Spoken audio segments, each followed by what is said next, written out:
Shalom semuanya. Hari-hari ini kita sedang memasuki era Pentakosta yang ketiga. Pencurahan api Roh Kudus dari Pentakosta ketiga yang dahsyat sudah dimulai. Api Pentakosta menyala, api Pentakosta menyala, api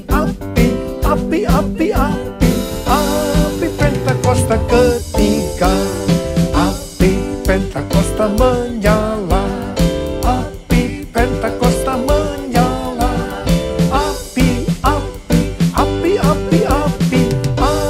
Pentakosta ketiga, api Pentakosta ketiga, api Pentakosta ketiga.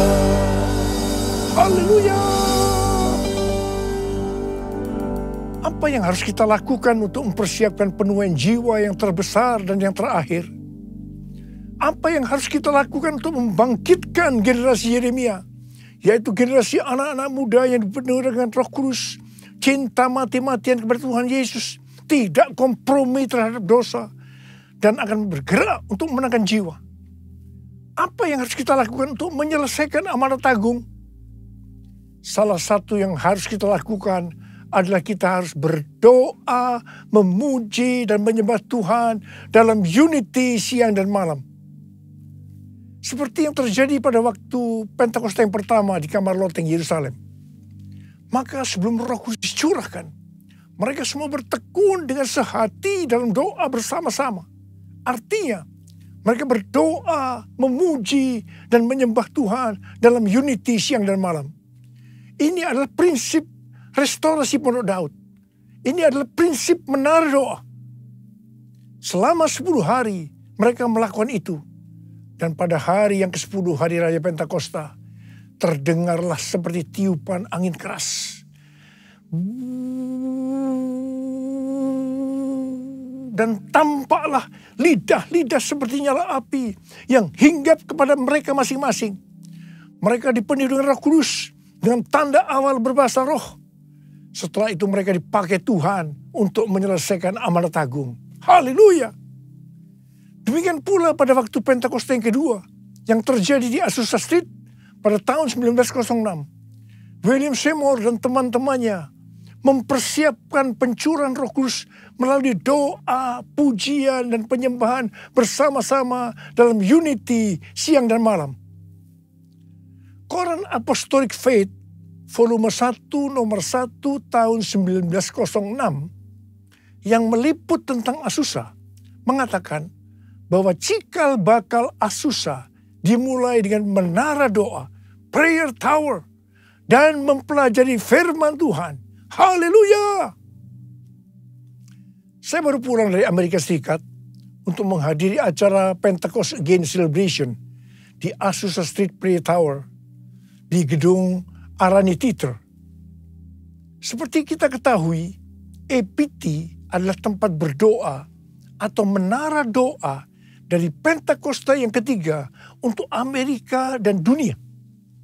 Letaknya di sebuah gedung yang paling dekat dengan tempat yang digunakan oleh William Seymour tahun 1906, di mana terjadi Pentakosta yang kedua. Jaraknya hanya sekitar 15-20 meter. Pentecost Again Celebration diadakan pada hari Sabtu 16 Juli 2022.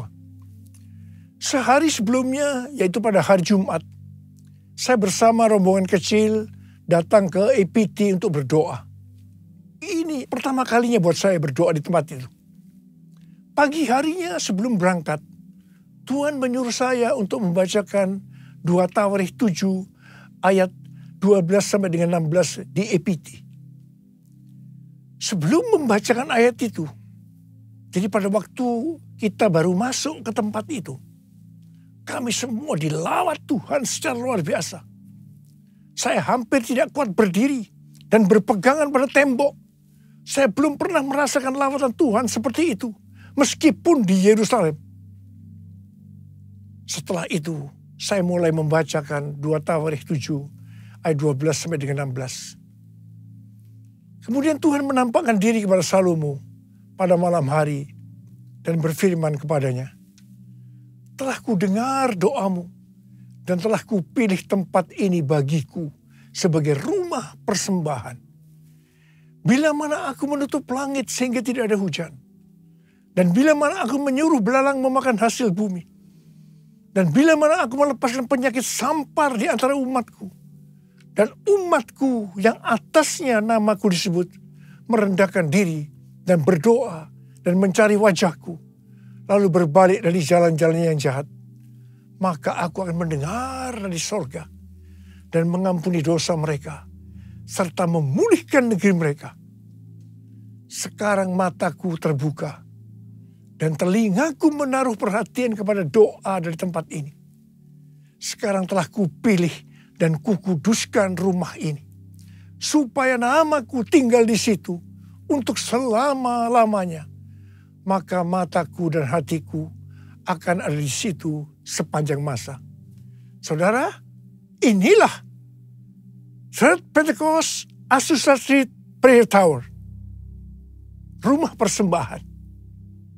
Saya ingat, seperti ini juga yang terjadi pada waktu pentahbisan menara doa SICC, lantai 12. Di mana pada waktu itu Pak Kim Seng, salah seorang pendoa syafaat di tempat kita, mendapat penglihatan tentang telinga yang besar.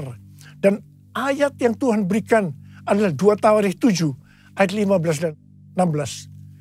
Sekarang mataku terbuka dan telingaku menaruh perhatian kepada doa dari tempat ini. Sekarang telah kupilih dan kukuduskan rumah ini, supaya namaku tinggal di situ untuk selama-lamanya. Maka mataku dan hatiku akan ada di situ sepanjang masa. Saudara, Tuhan sudah berikan untuk yang lebih besar lagi, yaitu Third Pentecost Azusa Street Prayer Tower. Suatu menara doa untuk Amerika dan dunia. Pada acara Pentecost Again Celebration, kami bertiga, yaitu saya, Tim Hill sebagai Ketua Umum Church of God, dan Billy Wilson sebagai Co-Chair Global dari Empower 21, sekaligus Presiden Oral Roberts University dan Pentecostal World Fellowship, mengurapi APT. Dan setelah itu, kami bertiga saling mengurapi. Tindakan profetik ini perlu dilakukan, karena APT ini harus mendapatkan satu naungan, yaitu gereja, dalam hal ini Sinode Church of God. Tetapi kalau hanya Church of God saja, ini terlalu kecil, karena harus menjangkau dari denominasi yang lain. Karena itu ada Empower 21, di mana ini merupakan jaringan yang akan menyatukan seluruh denominasi yang ada. Dan itu penting kita lakukan. Dan ini sudah kita lakukan. Haleluya! Api Pentakosta menyala. Api Pentakosta menyala. Api, api, api, api, api. Api Pentakosta ketiga. Api Pentakosta menyala. Api Pentakosta menyala. Api, api, api, api, api. Api Pentakosta ketiga. Api Pentakosta ketiga. Api Pentakosta ketiga. Haleluya! Pada zaman Elia, orang Israel bertobat karena melihat api Tuhan turun setelah Elia berdoa. Sebelum berdoa, ada 3 hal yang dilakukan oleh Elia. Hal yang pertama, Elia membuat mezbah yang disusun dari 12 batu yang melambangkan 12 suku Israel. Ini berbicara tentang unity. Sesuai dengan Yohanes 17 yang merupakan doa Tuhan Yesus. Dikatakan unity adalah faktor utama untuk terjadinya penuaian jiwa. Hal yang kedua, Elia mempersembahkan lembu yang dipotong-potong, yang diletakkan di atas kayu bakar, di atas mezbah itu.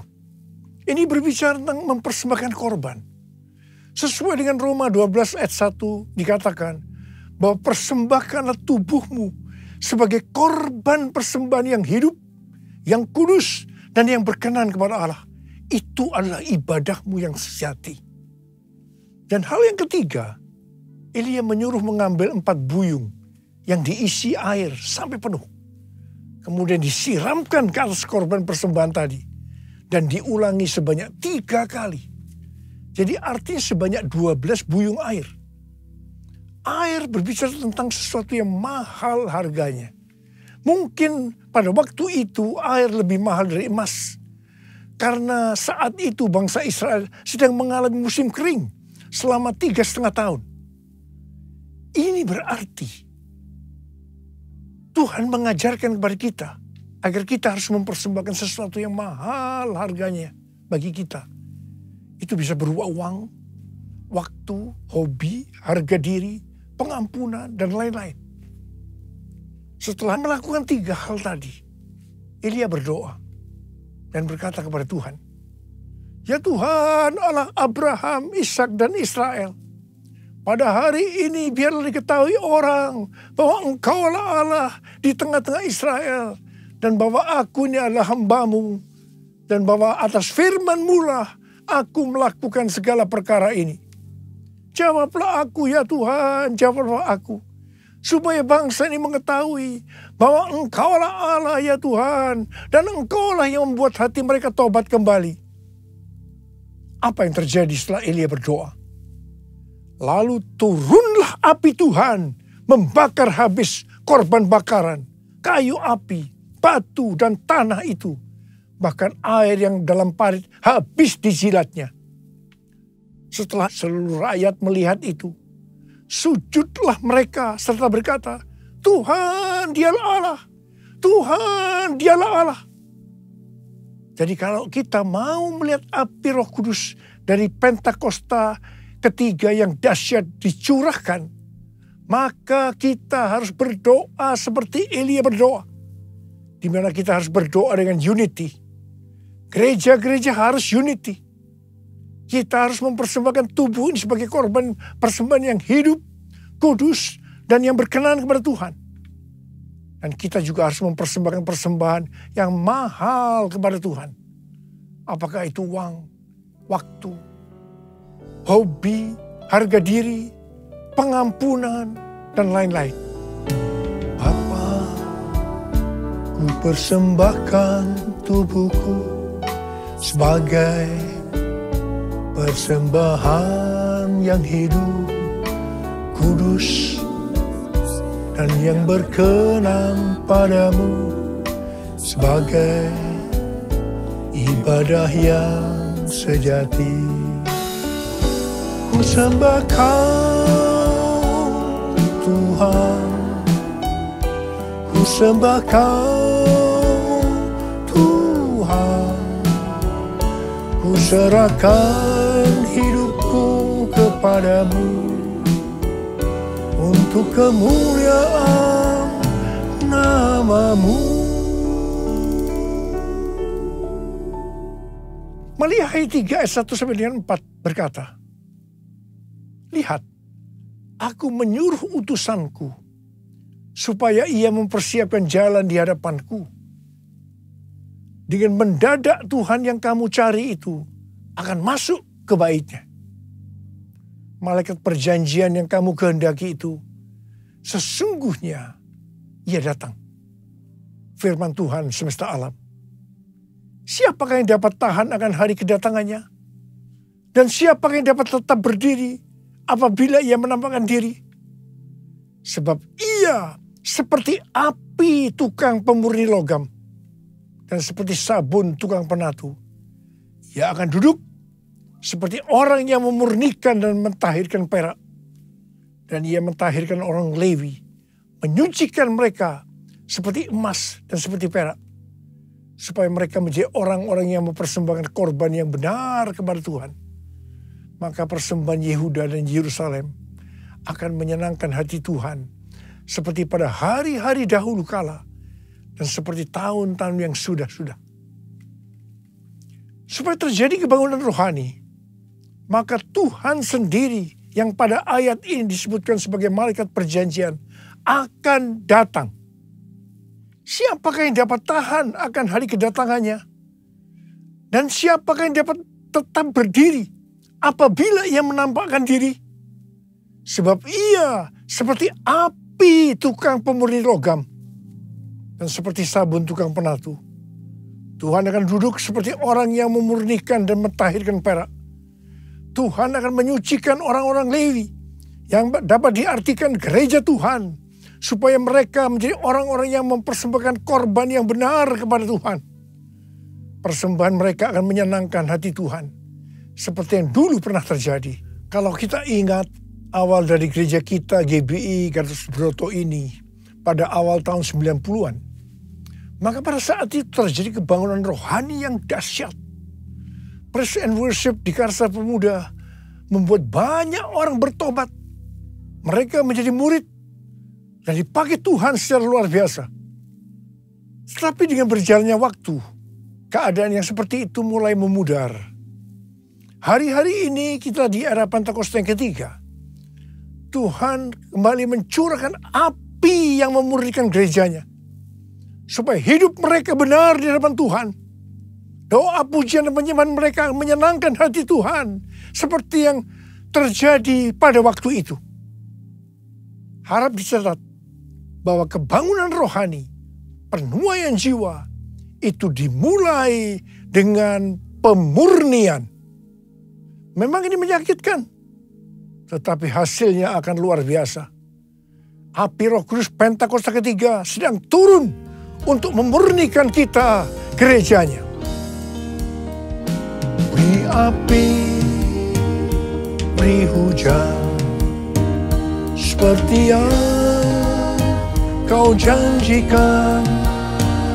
Berhembus Roh Kudus, beri kuasa urapanmu sekarang. Beri api, beri hujan, seperti yang kau janjikan. Berhembus Roh Kudus, beri kuasa urapanmu sekarang. Beri kuasa urapanmu sekarang. Beri kuasa urapanmu sekarang. Ketika Paulus dalam perjalanan ke Roma sebagai orang hukuman, kapal yang dinaikinya dihantam badai yang menyebabkan kapal itu rusak. Tetapi 276 orang penumpangnya selamat karena Paulus. Mereka semua berenang ke pantai dan ternyata itu Pulau Malta. Penduduk pulau itu sangat ramah. Mereka menyalakan api besar dan mengajak semua orang ke situ karena mulai hujan dan hawanya dingin. Ketika Paulus memungut seberkas ranting-ranting dan meletakkannya ke atas api, maka keluarlah ular beludak karena panasnya api itu, lalu menggigit tangannya. Ketika orang melihat ular itu terpaut pada tangan Paulus, mereka berkata seorang kepada yang lain, orang ini pasti seorang pembunuh. Karena meskipun dia luput dari laut, dia tidak dibiarkan hidup oleh Dewi Keadilan. Tetapi Paulus mengibaskan ular itu ke dalam api. Dan dia sama sekali tidak menderita sesuatu. Namun mereka menyangka bahwa ia akan bengkak mati rebah seketika itu juga. Tetapi sudah lama menanti-nanti. Mereka melihat bahwa tidak ada apa-apa yang terjadi pada Paulus. Maka sebaliknya mereka berpendapat Paulus seorang dewa. Setelah itu terjadi kebangunan rohani. Dimulai dengan ayah dari gubernur yang bernama Publius. Yang sakit demam dan disentri disembuhkan. Kemudian orang-orang sakit datang ke Paulus dari pulau itu. Dan mereka disembuhkan. Kebangunan rohani terjadi. Haleluya. Apa yang hendak Tuhan katakan kepada kita melalui kisah ini? bahwa dengan adanya api yang besar, ular keluar menampakkan diri. Ular mencoba menggigit, tetapi justru dikebaskan oleh Paulus dalam api, sehingga ularnya mati. Ular tadi mencoba menggigit Paulus supaya Paulus mati. Tetapi yang terjadi sebaliknya, justru Paulus hidup dan ularnya mati. Dan orang-orang justru menganggap Paulus adalah dewa.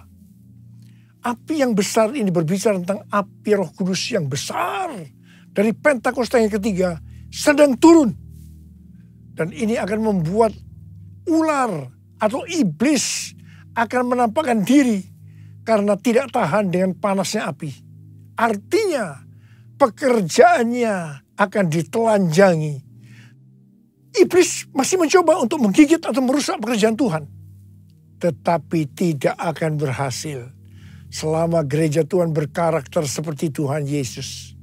Bahkan pekerjaan iblis yang merusak akan dihancurkan. Haleluya! Selama ini mungkin kita bertanya-tanya, apa sebenarnya menghambat perkembangan dari pekerjaan Tuhan? Tetapi setelah api Roh Kudus yang besar dari Pentakosta ketiga sedang turun, semuanya akan menjadi jelas.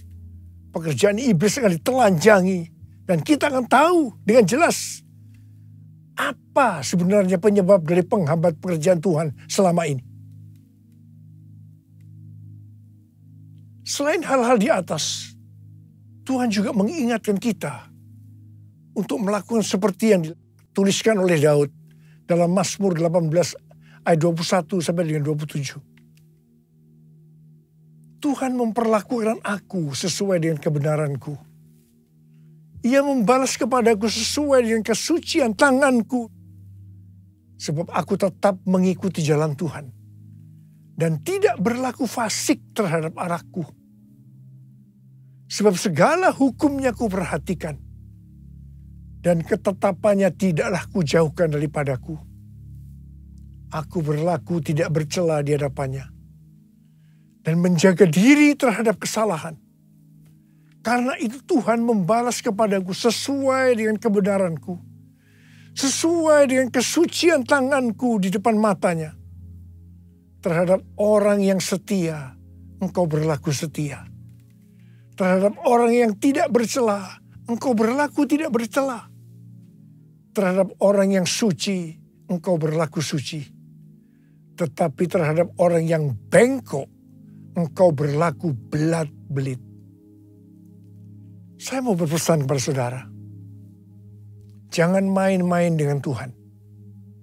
Kalau kita sampai dibelat-beliti Tuhan karena kita berlaku bengkok, saya tidak bisa membayangkan apa yang akan terjadi.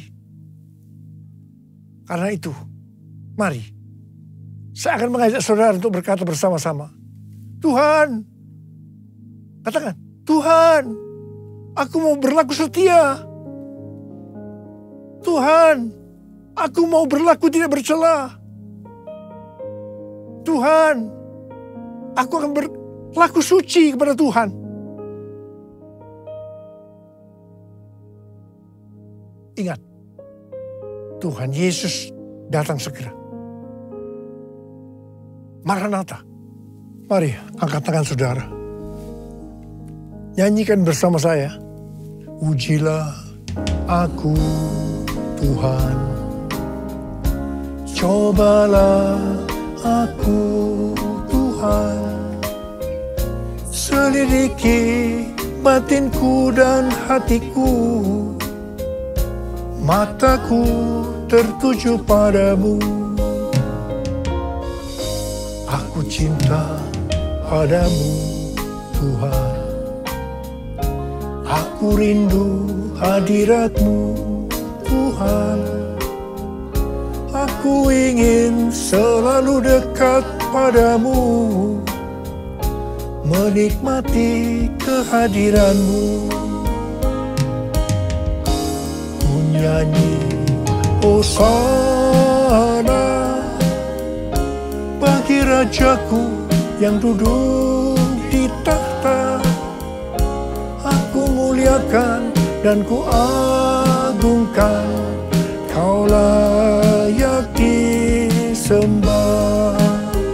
Ku nyanyi hosana, ku nyanyi hosana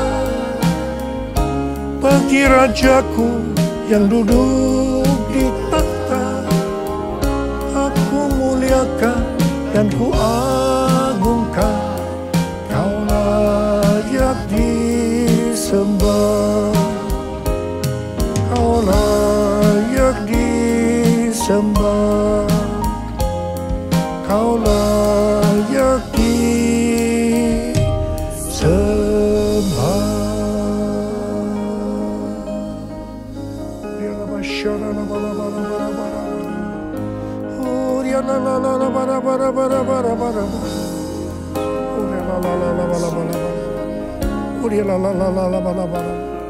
Bapa, setiap hari kami akan memperkatakan ini, Aba. Kami akan berkata kepadamu, ujilah aku Tuhan. Ujilah aku Tuhan, apakah aku berjalan sesuai dengan kehendak-Mu, rencanamu dalam hidup ini. Apakah hidupku tetap suci, kudus di hadapan-Mu.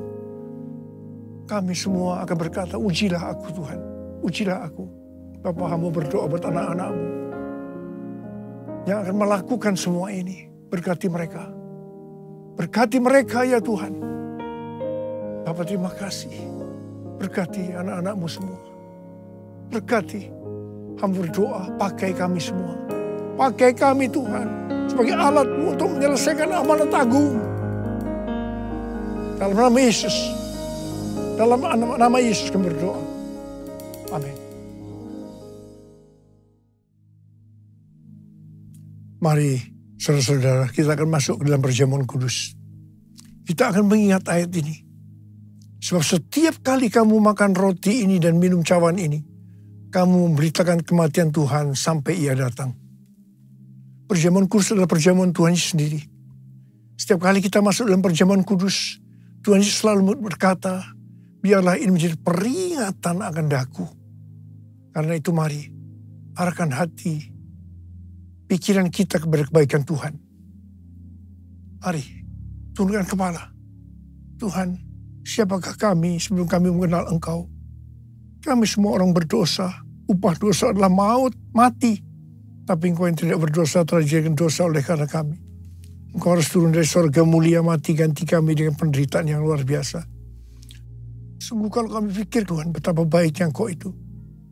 Engkau jadikan kami sebagai anak-anak-Mu. Engkau yang tuntun, Engkau berkati, Engkau lindungi. Tuhan, Engkau tegur juga kami kalau salah. Engkau hajar kami. Itu Engkau ya Aba. Itu Engkau. Tuhan akan memberkati kita semua melalui perjamuan kudus. Tapi Tuhan mau kita makan dan minum dengan cara yang benar. Karena itu masing-masing sekarang berdoa. Lihat keadaan diri masing-masing. Jangan menyimpan dosa.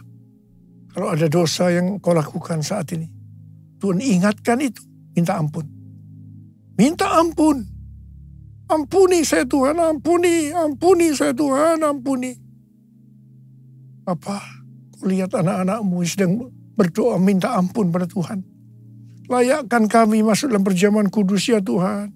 Layakkan kami. Kami akan masuk dalam perjamuan kudus dengan hati yang penuh ucapan syukur. Dalam nama Yesus kami berdoa. Amin. Mari. Angkat roti di tangan kanan kita tinggi-tinggi.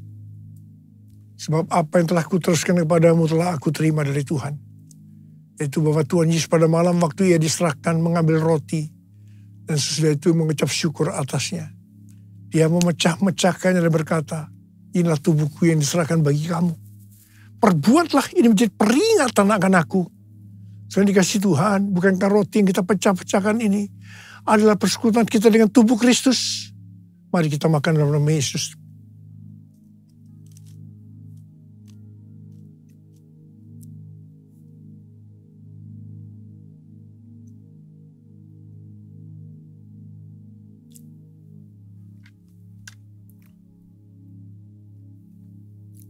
Angkat cawan di tangan kanan kita tinggi-tinggi. Demikian juga yang mengambil cawan sesudah makan lalu berkata, cawan ini adalah perjanjian baru yang dimeterkan oleh darahku. Perbuatlah ini setiap kali kamu meminumnya, menjadi peringatan akan aku. Sudah dikasih Tuhan. Bukan kecaman pengucapan syukur, yang atasnya kita ucapkan syukur adalah persekutuan kita dengan darah Yesus. Mari kita minum dalam nama Yesus.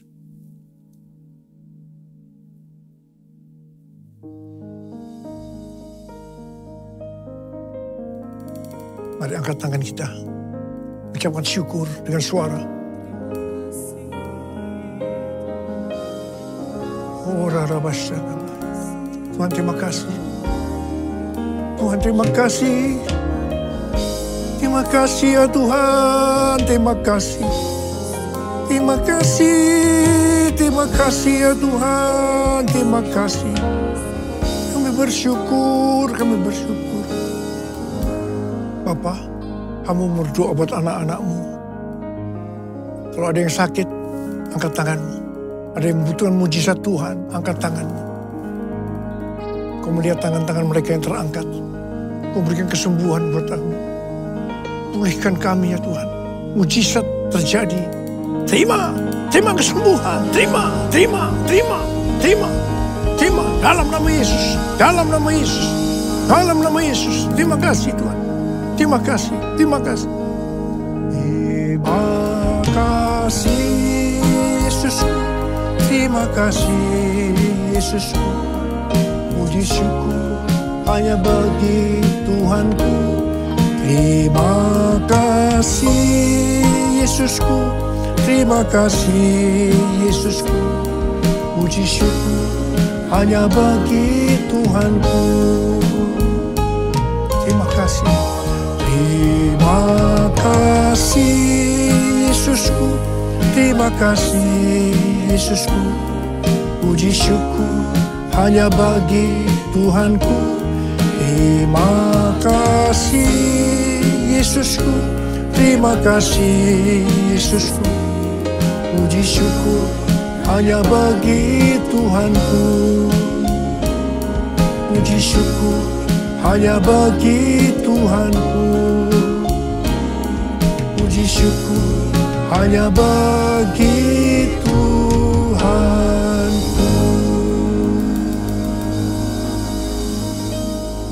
Angkat tangan saudara, terimalah berkat Tuhan. Kasih karunia yang berlimpah-limpah daripada Allah Bapa dalam Anak yang tunggal Yesus Kristus. Persekutuan yang manis dengan Roh Kudus menyertai saudara sekalian mulai hari ini. Sampai Tuhan Yesus datang menjemput kita di awan-awan. Dan bahkan sampai selama-lamanya. Yang percaya bersama-sama katakan, Amin.